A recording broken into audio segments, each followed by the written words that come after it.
가정은 사회를 구성하는 최소 단위이자 또 개인이 소속된 가장 든든한 울타리라고 합니다. 인류가 존재하는 내내 가정은 존재해 왔고 또 앞으로도 지속될 가장 중요한 공동체가 가정이죠. 그래서 하나님께서 직접 만드신 기관은 딱 두 개입니다. 하나는 가정, 두 번째가 교회이죠. 가정과 교회는 마치 동전의 양면과 같습니다. 서로 깊이 연관되어져 있죠. 이런 관점에서 이 현재 우리나라의 가정의 위기는 가까운 미래의 신앙 공동체, 교회의 잠재적인 위협으로 다가오게 될 것입니다. 그렇다면 어떻게 저희가 그것을 대비할 수 있을까요? 본문은 이집트로부터 히브리 민족을 탈출시켜 하나님의 나라로 세운 이 놀라운 구원의 사건이 한 가정으로부터 시작됐음을 보여주며 이 가정의 중요성을 저희에게 다시 한번 말씀하고 있습니다. 그렇다면 그런 가정은 어떤 특징을 가지고 있겠습니까? 먼저 첫 번째로 그런 가정은 생명을 지키고 보호하는 특징을 가지고 있습니다. 1절과 2절 말씀을 함께 읽도록 하겠습니다. 1절, 2절 함께 읽겠습니다. 시작. 그때 레위 지파의 한 남자가 레위 사람의 딸과 결혼하게 됐습니다. 여자가 임신해 아들을 낳았는데 그 아기가 너무나 잘생겨 3개월 동안 숨겨두고 키웠습니다. 애굽에서 노예 생활을 하던 히브리 가정에 한 사내 아이가 태어납니다. 보통 아이를 낳으면 낳기 전에 이름을 짓고 이름을 불러주는데 이 아이는 이름도 없이 3개월을 그냥 지내죠. 그 이유는 아이의 생명을 보장할 수 없는 환경 때문입니다. 당시 이집트의 히브리 민족이 처한 환경은 아주 열악한 환경이었습니다. 요셉의 요청으로 이집트로 이주해온 야곱과 70여 명의 식구들은 그 땅에서 번성해서 한 민족을 이루게 됩니다. 그런데 이 하나님과 요셉을 알지 못하는 새 왕, 새 파라오가 출현하게 됐고, 새 왕은 히브리 사람들에게 성을 건축하는 아주 힘든 강제 노역을 부과를 합니다. 힘든 그 노역으로 인해서 이 히브리 사람들이 이집트에 번성하게 되는 것을 막기 위한 시도였죠. 그런데 아무리 힘든 노역을 이렇게 맡겨도 히브리 사람들은 생육하고 번성하라는 그 하나님의 말씀대로 엄청난 속도로 번성하기 시작을 하는 거예요. 이에 위협을 느낀 이집트의 왕 바로가 히브리 산파들에게 이런 명령을 내리죠. 히브리 여인이 해산할 때마다 사내 아이가 태어나면 죽이고 여자아이가 태어나면 살려두라라고 지시를 한 것입니다. 생명을 없애려는 두 번째 시도이죠. 그런데 이 십보라와 부하라는 히브리 산파들은요, 여호와를 경외했습니다. 두려워했습니다. 그래서 바로의 명령을 어기고 태어난 히브리 남자 아이들을 살려둡니다. 계속해서 히브리 민족이 번성하게 돼요. 그러자 다시 이 바로가 세 번째 시도를 하게 되는데 모든 이스라엘 백성에게 이런 명령을 내립니다. 아들이 태어나면 모두 나일강에 던지고 딸이면 살려두어라. 이 명령을 내린 거예요. 이런 시대 상황 속에서 이 모세가 출생을 한 것입니다. 태어난 아기를 바로 나일강에 던져야 하는, 어떻게 보면은 가정의 위기이죠. 엄청난 위기입니다. 이 위기 앞에서 가족들은 똘똘 뭉칩니다. 그리고 협력해서 이 태어난 생명을 지키고 보호하는 그 이야기가 출애굽기의 시작입니다.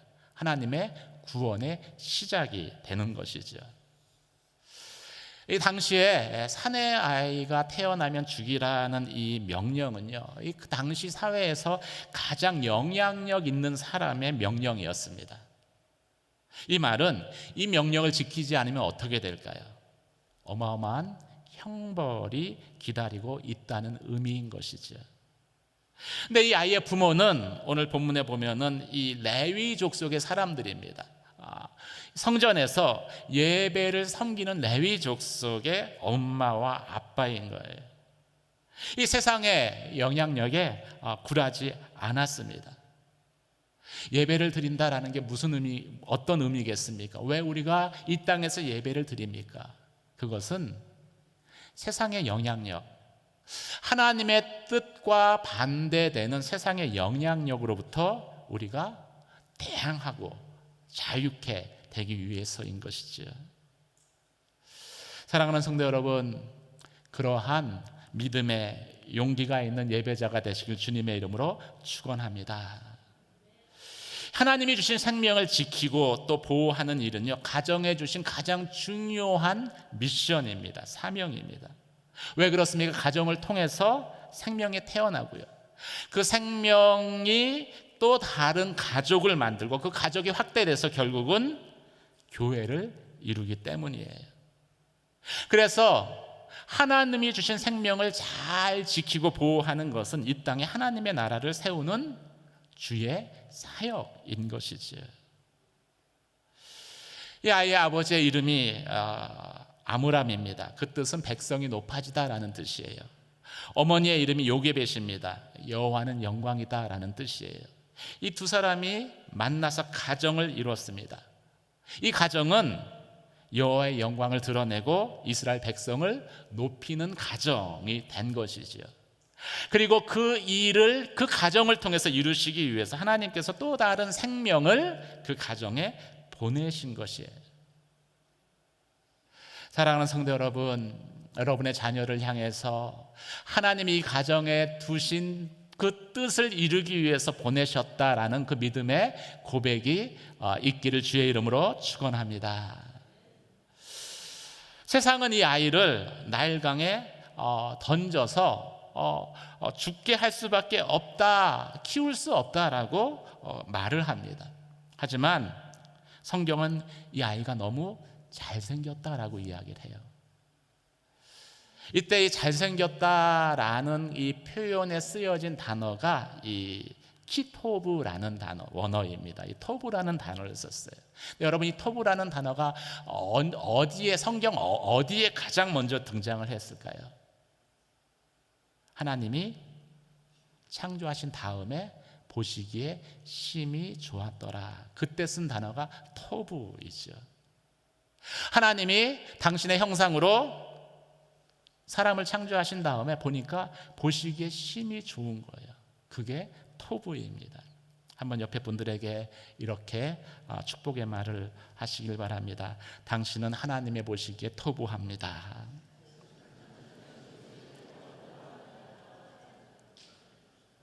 이 말은 내가 능력이 있느냐 없느냐와 관계없이요, 내 IQ가 아주 높으나 낮으나 관계없이, 공부를 잘하나 못하나 관계없이 하나님 보시기에 다 좋은 토부한 존재라는 거예요. 생명으로서의 그 소중한 가치, 절대 불변의 가치를 가지고 있다라는 것입니다. 그래서 우리가 생명을 소중히 여겨야 되는 거예요.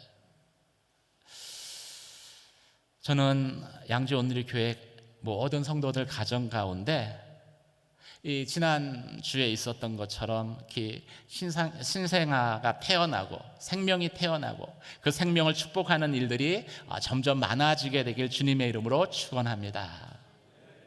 지난주에 떡 드셨죠? 돌떡입니다. 네, 이제 간증을 하셨는데 이제 아이가 희성이에요. 돌 막 지나서 저희가 축복기도 했는데 그 아버지가 이런 고백을 했어요. 보니까 희성이 친구가 별로 없다고, 희성이 친구들이 많아지면 좋겠다고. 사랑하는 성도 여러분, 희성이의 친구가 많아지는 것이 하나님의 나라를 이루는 것입니다. 아멘. 생명을 만드는 것, 생명을 이 땅 가운데 나게 하는 것이 가정의 중요한 사명인 거예요. 그리고 생명을 지키는 것이 하나님이 우리에게 명령하신 것입니다. 가정에 주신 명령이에요.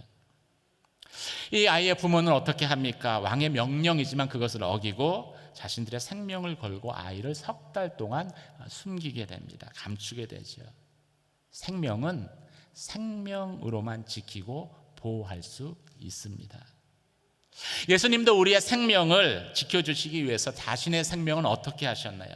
십자가에 내어 버리셨습니다. 생명을 생명으로만 지키고 보호할 수 있는 거예요. 이 말은 하나님이 우리에게 주신 생명을 지키고 보호하기 위해서는요, 마땅히 치러야 되는 대가 지불이 있다라는 거예요. 희생이 있다라는 것이죠. 생명을 지키고 보호하기 위해서 치르는 그 희생을 가장 값진 희생으로, 십자가를 지신 주님과 같이 가장 값진 희생으로 고백하는 저와 여러분이 되시길 주님의 이름으로 축원합니다. 이 고백이 없으니까 자녀 낳는 것을 피하는 거예요. 생명은 그 정도로 중요한 가치를 가지고 있는 것이죠. 그런 생명의 가치를 지키고 보호하는 믿음의 가정들로 서게 되시길 주의 이름으로 축원합니다. 이런 가정의 두 번째 특징은요, 떠나보내야 할 때 떠나보낸다라는 것이죠. 3절에서 6절까지 말씀을 저와 여러분이 한 절씩 교독하시겠습니다. 3절 제가 읽겠습니다. 그러나 더 이상 숨길 수 없게 되자 여자는 갈대 상자 하나를 준비하고 거기에다 역청과 송진을 바르고 아기를 그 안에 뉘었습니다. 그리고 갈대 상자를 나일 강둑을 따라 나 있는 갈대 사이에 두었습니다. 누나는 멀찌감치 서서 어떻게 될지 지켜보고 있었습니다.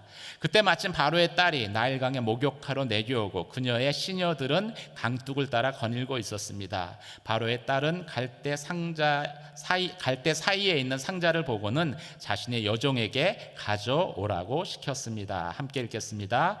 바로의 딸이 상자를 열고 보니 울고 한 아이가 있었습니다. 바로의 딸은 불쌍한 마음이 들어 히브리 사람의 아기인가 보다라고 말했습니다. 이 가정의 한 생명을 지키고 보호하는 것은요, 부모가 자녀를 자신의 품 안에 두는 것만을 의미하지는 않습니다. 또 그것만을 의미해서도 안 됩니다.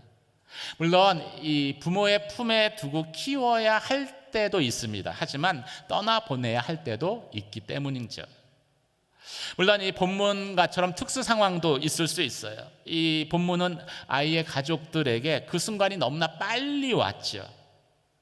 숨겨 키우다가 3개월이 지나자 더 이상 아이가 자라서 숨길 수 없는 상황이 되었기 때문입니다. 너무 빨리 왔어요. 그럼에도 더 이상 숨겨 키울 수 없다는 것을 깨닫는 순간 부모는 어떤 결단을 합니까? 아이를 떠나보내기로 결정을 한 거예요. 나일강에 떠나보내기로 결정을 한 것이죠. 사랑하는 성도 여러분, 건강한 가정은요, 자녀를 떠나보내야 할 때 잘 떠나보내는 가정입니다. 최선을 다해서 아기의 생명을 지키고 보호하는 가정은요, 떠나보내야 할 때도 잘 떠나보낼 수 있습니다. 소위 부모와 자녀의 이 분화가 잘 일어났기 때문이죠. 그리고 이렇게 잘 떠나보내진 그 자녀들이 남편과 아내로 이게 만날 때 부부가 잘 연합을 해요. 그리고 건강한 가정을 이루게 되는 것입니다. 근데 이 분화가 안 되면은요, 시집 장가를 보내고 나서도 사사건건 부모가 간섭을 해야 합니다. 결과적으로 마마보이를 만들게 되고, 그리고 요즘 또 어머니들 사이에는 헬리콥터 맘이라는 단어가 돈다고 하는데, 자녀 주위를 계속 도는 헬리콥터 부모가 탄생하게 되는 것이죠. 건강하지 않은 가정입니다. 근데 이 떠나보내는 게 이게 쉽지 않아요. 특히 한국 부모들은 이게 어렵습니다. 왜 그럴까 곰곰이 생각을 해봤어요.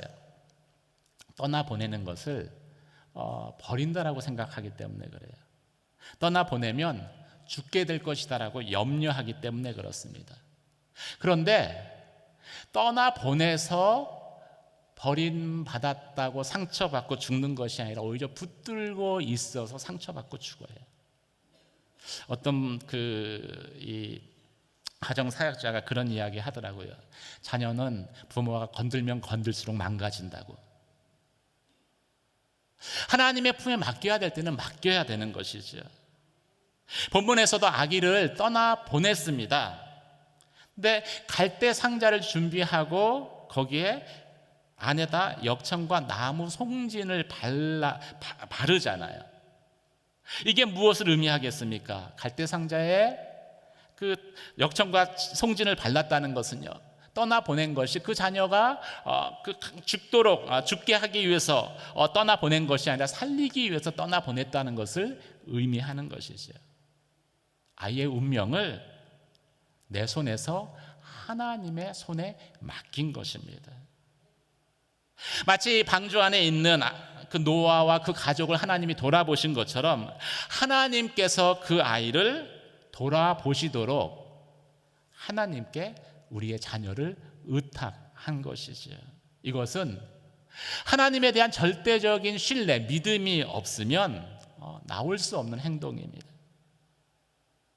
그래서 이 자녀를 떠나보낸 그 하나님의 손에 맡긴 부모에게는요, 이 자녀에 대한 분명한 자기 부정의 고백이 있습니다. 어떤 고백입니까? 나는 더 이상 내 아이를 책임질 수 없습니다. 그러나 하나님께서 이 아이의 인생을 책임져 주실 것입니다. 자녀에 대해서 우리 자신이 해줄 수 있는 것들이 없고 하나님이 해주셔야 한다는 것을 십자가에서 고백하는 거예요. 자녀에 대해서 나의 권리를 주장하는 것이 아니라 내가 자녀에 대해서 죽은 자 되었다라는 것을 인정하는 것입니다. 사랑하는 성도 여러분, 떠나보낼 때 떠나보낼 수 있는 부모가 되시길 주의 이름으로 축원합니다. 하나님의 손에 맡겨야 될 때는 맡겨야 돼요. 그래야 멀찌감치 서서 갈대 상자에 어떤 일이 일어나는지를 저희가 목격할 수 있기 때문입니다. 하나님께서 어떻게 내 자녀의 삶에 개입하시고 그 자녀의 삶을 어떻게 인도하시고 어떻게 구원을 이루시는지를 저희가 발견할 수 있기 때문이에요. 본문에서 이 하나님의 구원이 어떻게 나타났습니까? 갈대 상자가 이 나일 강물을 떠다니다 갈대 숲에 걸리게 되죠. 그때 마침 바로의 딸이 목욕하러 나옵니다. 그러다 우연히 갈대 숲에 있는 갈대 상자를 발견해요. 그리고 이 갈대 상자를 열었을 때 그 안에 있는 아이를 보게 됩니다. 그 아이가 히브리 사람의 아이인 것을 이 바로의 딸은 직감을 하지요. 그럼 보통 여기에서 스토리가 끝납니다. 왜냐하면 이 아버지의 명령, 히브리 남자아이는 다 죽여라는 그 명령을 어기면서까지 아무 관계도 없는 남의 아이를 살려줄 그런 딸이 있을 것이라는 것을 저희는 기대하지 않기 때문이죠. 그런데 여기에 놀라운 하나님의 은혜, 하나님의 역사가 나타납니다. 바로의 딸이 그 아이를 보는 순간 불쌍한 마음이 드는 거예요. 그리고 이 아이를 내가 키워야 되겠다라는 마음의 결단이 일어난 것이죠. 이 영혼을 불쌍히 여기는 마음의 기원은요, 항상 하나님으로부터 말미암습니다. 그 마음 때문에 이 땅에 하나님의 구원의 역사가 일어나는 거예요. 하나님이 그 마음을 바로의 딸에게 주신 거예요. 여러분, 이 하나님의 놀라운 그 생명을 구원하는 그 하나님의 놀라운 그 방법이 얼마나 기가 막힙니까? 얼마나 기이합니까? 히브리 사내 아이들을 다 죽이라고 명령한 바로의 그 바로 앞마당에서, 그 궁전의 앞마당에서 가장 안전하게 그 아이가 자라게 하시잖아요. 이게 우리는 도저히 생각할 수 없는 하나님의 방법입니다. 하나님이 이토록 놀라운 방법으로 구원을 이루시고요. 그리고 이토록 놀라운 방법으로 우리의 자녀의 삶에 개입하시는 거예요. 그리고 그 놀라운 하나님의 그 역사하심을, 일하시는 것을 경험해야 자녀가 하나님 붙들고 있는 신앙의 끈을 놓지 않는 것이죠. 그런데 그것을 누가 맡고 있는 거예요? 떠나 보내지 못하는 부모가 맡고 있는 것입니다. 이 놀라운 하나님의 구원의 지혜의 정점에 있는 게 바로 십자가입니다. 십자가의 지혜예요. 고린도전서 1장 18절 말씀을 제가 읽도록 하겠습니다. 십자가의 도가 멸망하는 자들에게는 미련한 것이요 구원을 받는 우리에게는 하나님의 능력입니다. 십자가의 도, 십자가의 길, 십자가의 방법이 구원하시는 하나님의 능력이라는 거예요. 사랑하는 성도 여러분, 십자가가 하나님의 능력인 것을 믿으시나요? 믿으시나요? 진짜 믿으세요? 그럼 자녀를 떠나보내야 할 때 하나님을 신뢰하고 떠나보내는 그런 부모가 되시길 주님의 이름으로 축원합니다. 그래야 자녀가 하나님을 만나요. 구원하신 하나님을 만납니다. 오늘 본문은 이런 가정은 신앙 교육을 최우선순위로 두는 가정이다라고 말씀하고 있습니다. 7절에서 10절까지 말씀을 저와 여러분이 한 절씩 교독하시겠습니다. 7절 제가 읽겠습니다. 그때 아기의 누나가 바로의 딸에게 제가 가서 공주님 대신에 아기에게 젖을 먹일 히브리 여자 한 명을 데려올까요? 라고 말했습니다. 바로의 딸은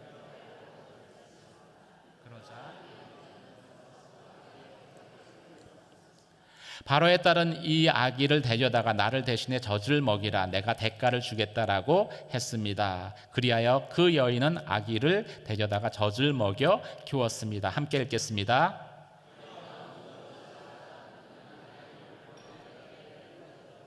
아이는 그의 아들이 됐습니다. 바로의 딸은 내가 그를 물에서 건졌다 하며 이름을 모세라고 지어 주었습니다.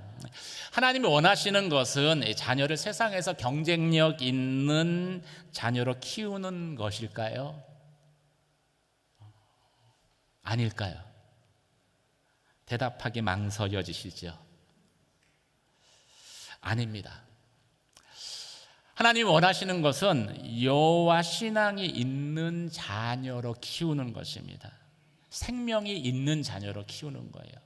생명이 없으면 아무리 많은 일확천금을 가지고 있어도 아무것도 소용이 없기 때문입니다. 바로의 딸이 가지고 있었던 마음은요, 이 불쌍한 마음, 이 생명에 대한 모성적인 사랑이었습니다. 이 갈대 상자에 있던 아이의 생명을 구한 것은 이 사랑이었어요. 이 바로의 딸에 의해서 비로소 이 아이는 모세라는 이름이 지어집니다. 모세라는 말의 뜻은 이 물에서 건지다라는 뜻이에요. 실제로 모세의 삶을 보면은 이 이름처럼 이스라엘의 지도자가 되었을 때 이 홍해에 빠져 죽게 된 이스라엘 백성들을 건져내는 놀라운 구원의 사역들을 감당하게 되죠. 이름은 바로의 딸에 의해서 지어졌습니다. 그런데 그 이름대로 모세가 그 부르심대로 사명대로 살아가게 된 배후에는요, 이 모세의 엄마, 그 친엄마의 신앙 교육이 있었기 때문에 가능했습니다. 바로의 딸이 이 아이를 이제 키우기로 마음먹는 순간 멀리서 이 장면을 모세의 누이가 보고 있었습니다. 그리고 그 순간 바로의 딸 앞에 나섭니다. 제가 히브리인 유모를 불러서 이 아이에게 젖을 먹이게 해도 되겠습니까? 이 히브리 아이는요, 히브리 사람들에 의해서 양육되는 게 보편적이었다고 합니다. 이를 이제 바로의 딸이 알고 있어서 허용하게 되죠. 그러자 모세의 그 누이가 바로 어디로 갑니까? 자기 집으로 가요. 그리고 모세의 이제 친모를 유모로 바로의 딸에게 소개한 것입니다. 바로에 따른 그 아이가 자신의 자녀인 것을 분명히 하고 그리고 아이를 집으로 데려가서 젖을 먹이도록 허락하죠. 여러분 얼마나 경제적입니까? 내 손으로 자녀 키우고 양육비도 꼬박꼬박 받고 자녀 양육에 돈이 부담이 돼서 자녀에게 거부하는 가정들도 있습니다. 근데 진짜 하나님의 마음을 가지고 자녀를 키우기로 작정을 하면은요, 하나님이 이렇게 도와주세요. 그래서 부모의 교육을 받습니다. 어머니의 교육을 받죠. 친모의 젖을 먹고 그 손에 의해서 양육을 받습니다. 이 양육을 통해서 모세에게 여호와 신앙, 야훼 신앙이 형성되게 된 것이죠. 이스라엘은 여러분 역사를 통해서 알지만 거의 2000년을 나라 없이 지냈습니다. 그리고 갑자기 어느 날 이스라엘이란 나라가 세워졌어요. 전 세계에 흩어져 있던 유대인들을 디아스포라 유대인들이 다 이스라엘로 모여들었습니다. 근데 유대 사람들만 그 나라에 거하는 것을 허락해야 되잖아요. 그때 기준이 뭐였냐면은 모계가 유대인이면 유대인으로 인정을 해줬습니다. 한 가지 이유 때문에 그래요. 어머니에 의해서 신앙교육이 이루어지는 것을 알기 때문이죠. 그 디모데도 헬라인 아버지와 그리고 유대인 어머니를 뒀죠. 그런데 이 디모데가 유대인으로 회당에 들어갈 수 있었던 것도 이 어머니로부터 신앙을 교육받았기 때문입니다. 모세가 40세에 유대인으로서의 정체성을 가지고 출애굽의 지도자가 될 수 있었던 것도 되기로 자청한 것도 사실은 이 신앙교육이 있었기 때문에 가능한 것이었습니다. 사랑하는 성도 여러분, 저와 여러분의 가정에서도 자녀의 신앙교육을 최우선으로 고백하는 그러한 부모가 되시길 주의 이름으로 축원합니다. 가정이 가장 중요해요. 자녀의 신앙을 세우고 기독교인으로서의 정체성을 훈련시키는 가정만큼 중요한 곳이 없습니다. 이 하나님의 백성, 이 히브리 민족으로 아이를 키우는데 최우선의 교육을 한 거예요. 그리고 가장 먼저 그 교육이 이 모세의 친모에 의해서 이루어졌습니다. 그래서 이제 조금 있다 다시 궁으로 돌려보냈거든요. 그리고 그 애굽의 궁에서는 어떤 교육을 받습니까? 그 당시에 가장 좋은 최고의 교육을 받았습니다. 그럼에도 불구하고 이 모세가 이 동족들의 학대 당하는 것을 보고서 부유한 이집트 왕자로서의 삶을 포기하고 이스라엘의 신앙을 선택할 수 있었던 것은 신앙교육이 있었기 때문입니다. 그런데 우리는 대부분 어떻습니까? 신앙교육 물론 필요하다고 이야기합니다. 그런데 우선순위가 문제예요. 신앙교육보다도 전문적인 지식 또 기술교육을 더 우선시하지 않습니까? 세상에서 경쟁력 있게 자녀를 만들려고 하는 것이지. 물론 그런 교육이 필요 없는 것은 아닙니다. 바로의 딸에게 돌아간 후 모세는 최고의 교육을 받습니다. 이집트 왕실 교육을 받죠. 당시 이집트는 가장 강력한 제국이었습니다. 또 이집트 문명은 가장 찬란한 문명을 이루고 있었습니다. 여러분 그 스핑크스 또 그 피라미드 이런 것들 봐보세요. 그 안에 담겨져 있는 수학, 기하학, 건축학 어느 하나 빠지지 않는 전문 지식들입니다. 그 모든 교육을 모세가 받은 거예요. 그런데 우리도 자녀들에게 그런 것들을 교육해야 돼요. 그래야 세상에서 땅을 차지할 수 있습니다. 그런데 더 중요한 것은 그 교육들이 이루어지기 전에 이스라엘 사람으로서의 신앙적인 정체성이 모세에게 먼저 세워졌다는 것이죠. 모세의 친모에 의해서. 그랬기 때문에 그 교육이 세상을 구원하는데 의미 있게 사용될 수 있었던 거예요. 오늘날에도 당시에는 왕족에게만 부여됐었던 그런 전문적이고 그리고 아주 탁월한 그런 교육이 오늘날에는 보편적으로 모든 사람들에게 제공됩니다. 받을 수 있습니다. 근데 저희가 저희 자녀들이 그런 교육을 하는 것 중요합니다. 근데 더 중요한 것은 아무리 좋은 교육을 받아도, 아무리 좋은 대학에 진학해도 마음이 하나님 앞에 바로 세워져 있지 않으면요, 결국 그 모든 기술과 지식은 자신을 위해서, 더 안 좋게 말하면 악을 행하는 데 이용되고 사회의 해악이 될 수도 있다라는 것이죠. 이런 교육보다도 우선돼야 하는 것은 이런 지식과 기술을 잘 사용할 수 있는 마음의 세팅을 하는 것입니다. 그런데 이 마음의 세팅은요, 전문적인 어떤 지식과 기술을 통해서 세팅되는 게 아니에요. 그것은 신앙의 교육을 통해서 하나님 앞에 그 신앙이 세워질 때, 그 영혼이 다시 생명을 얻게 될 때 비로소 마음의 세팅이 되는 거예요. 그 위에 애굽의 지식이 쌓여진 것입니다. 그렇지 않으면 결국 어떤 일들이 일어납니까? 아무리 높이 올라가도요, 아무리 고층 빌딩의 가장 높은 층에 자신의 오피스를 마련해도 주님이 오실 때 모래성처럼 다 무너져 버리게 될 것입니다. 저는 이미 역사를 통해서 그런 일들을 눈으로 목격했잖아요. 목사님 중에 한 분이 이제 자녀가 대학에 들어가고 나서 볼 때마다 이런 이야기를 하신다는 얘기를 들었어요. 너 예수 잘 믿어야 돼. 너 예수 잘 믿어야 돼. 이분이 신앙교육을 소홀히 할 뿐이 아니에요. 평생 선교지에서 보내신 분이십니다. 자녀들에게 구원의 확신이 없어서 그게 의심스러워서 그럴까요? 아니에요. 왜 그렇게 하시겠어요? 자녀들이 세상에 나갈 때가 됐기 때문에 그런 것입니다. 세상은 최우선 가치가 돈이에요. 그래서 그 우선순위를 놓칠까 봐 계속 이야기하는 거예요. 예수 잘 믿어야 돼. 예수 믿어야 돼. 인생을 의미 있게 하는 것은 무엇입니까? 이 질문을 17개국에 있는 사람들에게 했습니다. 대부분의 이 사람들이 14개국이 가정이라고 대답을 했대요. 똑같은 답변을 했대요. 근데 우리나라의 그 청년들만 유일하게 물질적인 풍요를 가장 중요한 우선순위로 꼽았다라고 합니다. 근데 우리가 지금 못 먹고 못 사나요? 어떻게 보면은 이 반만년의 역사 가운데 지금처럼 이 나라가 부유한 적이 없습니다. 풍요로운 적이 없어요.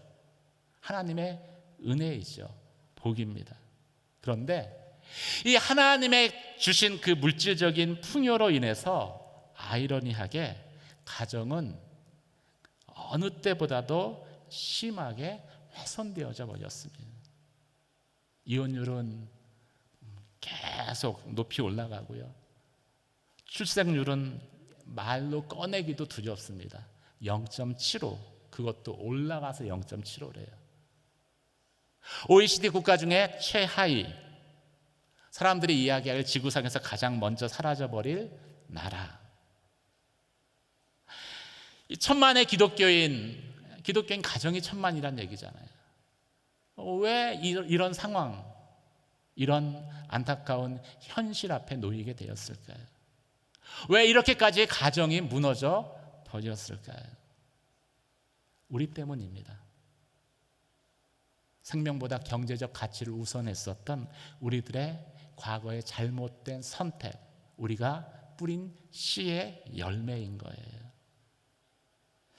사랑하는 성도 여러분, 가정주의를 맞아서 다시 한번 가정이 세워지는 그런 하나님의 은혜가 임하기를 주의 이름으로 축원합니다. 여러분의 자녀들 가운데 다시 생명의 역사가 나타나길 주님의 이름으로 축원합니다. 그리고 경제적인 것이 최우선 가치가 아니라 자녀에게 믿음을 가르치고 신앙을 가르치는 것이 최우선 가치가 되기를 주님의 이름으로 축원합니다. 내 품에만 두는 것이 아니라 하나님께 자녀를 의탁함으로 하나님께서 어떻게 그 자녀의 삶에 구원을 이루시는지를 저도 경험하고 여러분도 경험하는 그러한 은혜가 임하는 가정들로 세워지기를 주님의 이름으로 축원합니다. 그럴 때 교회가 든든하게 서는 거예요. 오늘 말씀을 통해서 다시 한번 하나님 앞에 회개해야 할 영역은 없는지, 하나님, 내가 자녀를 놓아야 할 때 놓지 못했습니다. 맡겨야 할 때 맡기지 못했습니다. 하나님, 믿음을 가르쳐야 할 때 세상에서 경쟁력 있는 자녀로 서야 한다, 안 그러면 치인다, 안 그러면 삶이 어렵다라고 가르쳤습니다. 성공은 했는데 신앙은 버렸습니다. 하나님, 이 시간 회개합니다. 겸비함으로 주님 앞에 나아가 회개할 때 하나님, 다시 저희의 가정들을 회복시켜 주시옵소서. 이 땅의 가정들을 회복시켜 주시옵소서. 그래서 하나님의 나라가 말씀 가운데 다시 든든히 세워지는 놀라운 회복의 역사가 이 땅 가운데 임하도록 역사하여 주시옵소서. 은혜와 사랑의 하나님 아버지, 우리 앞에 있는 이 땅의 가정의 무너짐들을 바라볼 때에 주님, 우리의 죄악을 주님 앞에 회개합니다. 주님, 용서하여 주시며 이 땅의 가정들을 회복시켜 주시옵소서. 하나님의 구원의 통로로 사용하여 주시옵소서. 새 생명이 일어나는 가정들 되게 하여 주시옵소서. 자녀들에게 성공하는 삶이 아니라 하나님을 경외하는 삶을 최우선으로 교육하는, 저희의 자녀들이 그렇게 저희의 손주들에게 교육하는 그런 가정들로 서게 하여 주시옵소서. 나의 자녀가 아니라 하나님의 자녀로 고백할 때에 하나님께서 행하시는 그 놀라운 구원의 역사를 저희의 자녀들이 경험하게 하여 주셔서 하나님을 떠나지 않는 믿음의 자녀들로 서게 하여 주시옵소서. 그렇게 행하실 주님의 이름을 높여드리며 우리 주 예수 그리스도의 이름으로 기도드립니다.